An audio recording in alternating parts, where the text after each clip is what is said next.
کراچی کے پوش علاقے ڈیفنس میں ایک شاندار سا بنگلہ تھا، نوری والا، اونچی دیواریں، مہنگی گاڑیاں، چمکتی لائٹس اور اندر رہنے والا نوجوان زین، جو ایک بہت بڑے بزنس مین کا اکلوتا بیٹا تھا۔ اس کے پاس سب کچھ تھا مگر دل میں سکون نہیں تھا۔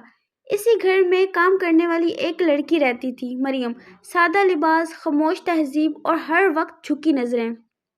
وہ صبح سے شام تک کام کرتی مگر کبھی کسی سے شکایت نہ کرتی۔ ایک دن ذہن کی مہنگی انگوٹھی گم ہو گئی۔ سب نوکروں پر شک ہونے لگا۔ تبھی مریم خاموشی سے آئی اور بولی، صاحب، یہ صوفے کے نیچے گری ہوئی تھی۔ ذہن پہلی بار حیران ہوا۔ اتنی غربت کے باوجود اس لڑکی کی نیت کتنی صاف تھی۔ چند دن بعد مریم اچانک کام پر آنا بند ہو گئی۔ گھر والوں نے کہا، ایسے لوگ بھاگ جاتے ہیں، مگر ذہن کے دل میں عجیب سی بے چینی تھی۔ پہلی بار اسے کسی غریب کی غیر موجودگی محسوس ہوئی۔ اگر آپ کو ویڈیو اچھی لگے تو کمنٹ میں ضرور بتانا، ویڈیو کو ایک لائک اور چینل کو سبسکرائب